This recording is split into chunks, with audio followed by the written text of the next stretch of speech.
We are going to talk about the response we received from IRCC on the web form specific to TR to PR pathway. Stay tuned.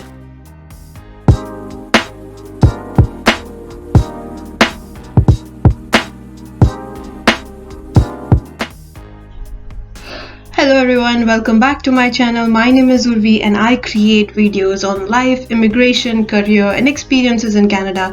So if you're new here, make sure you like and subscribe and follow me.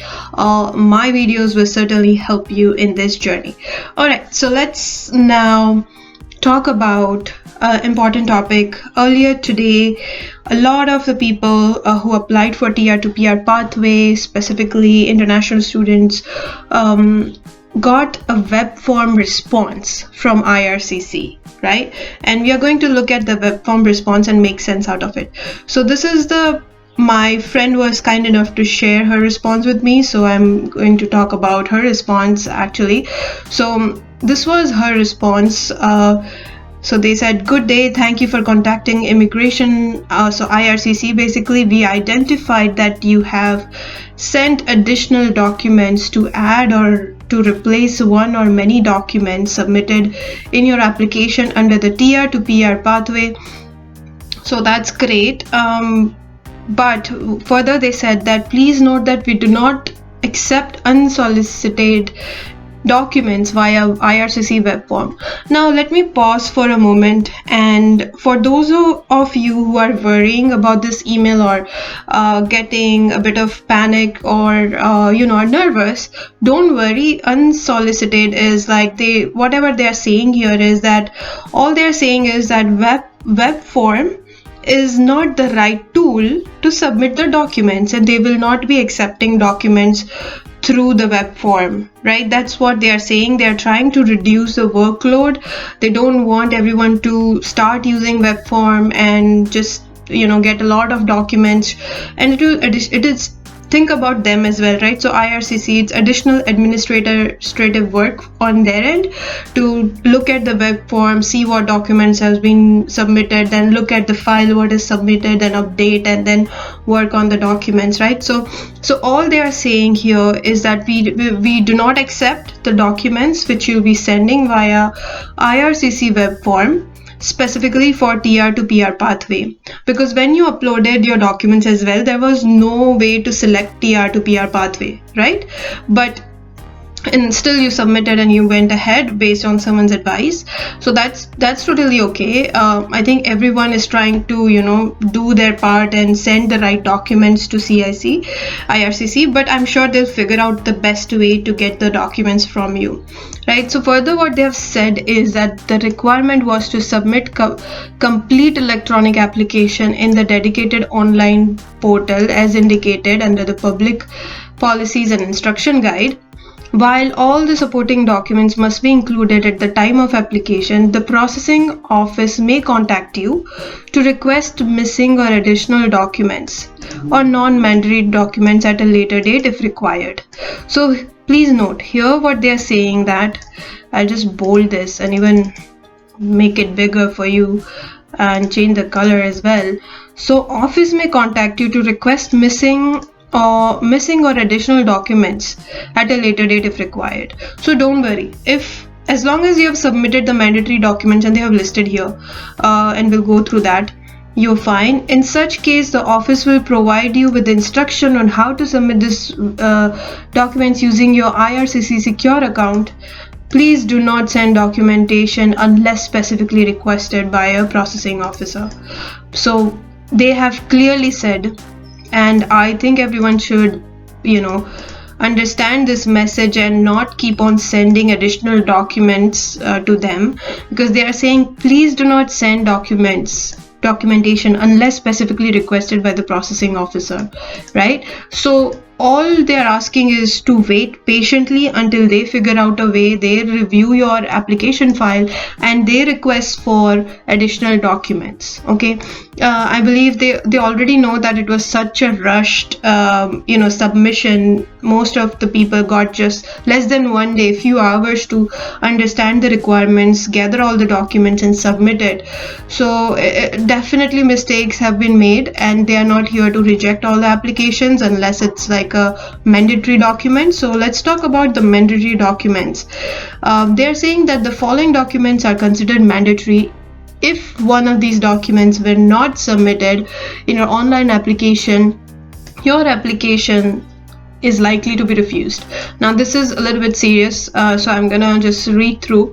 Again, I'm not an immigration consultant, I'm just here to chat about this issue, so please keep in mind while you take any decisions. Any proof of current employment in Canada in the guide.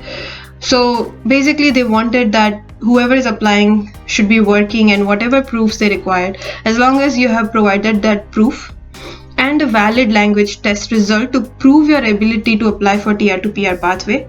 Now some of you have submitted online results, and we don't know what will they consider, but as long as you have submitted those things and a complete scheduled TR to PR pathway, this is again another form, right? As long as you have applied for all these 3 documents, right, they are thinking that your application will not be refused if you have completed these 3 documents and if you submitted it.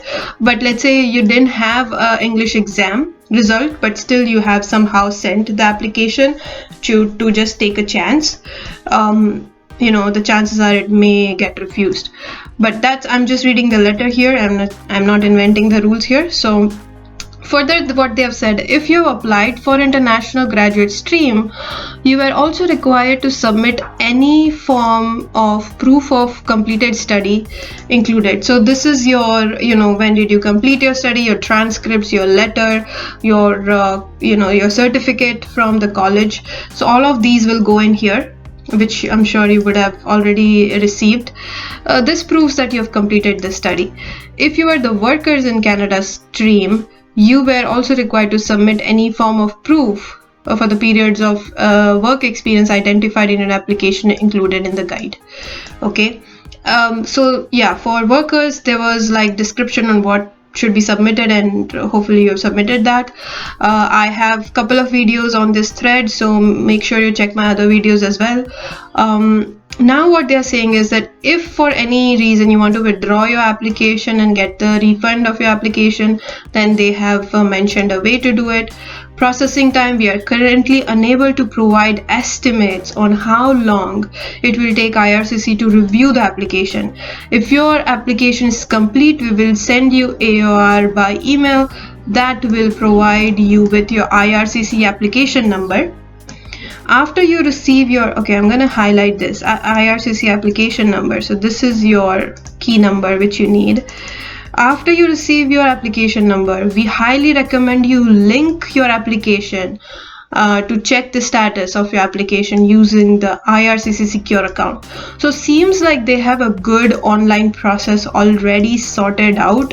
What they are saying is they will give you a number, then link that number in your IRCC secure account, and you can just go in and check your updates and things like that very regularly in your IRCC secure account. So that's what the future looks like.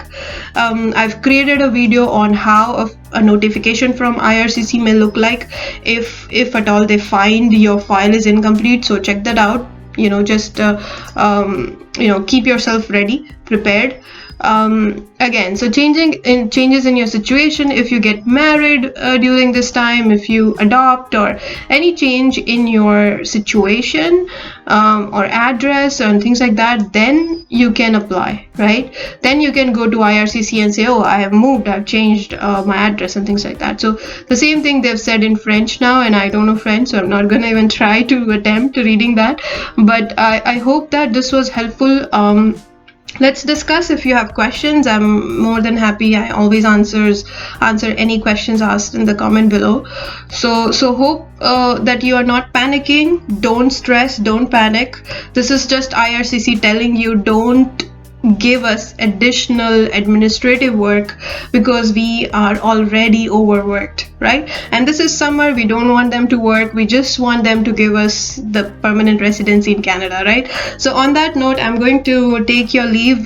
So please make sure you subscribe and come back to my videos, and I make a lot of videos on this topic. So thank you so much for watching, and have a wonderful day. Thank you.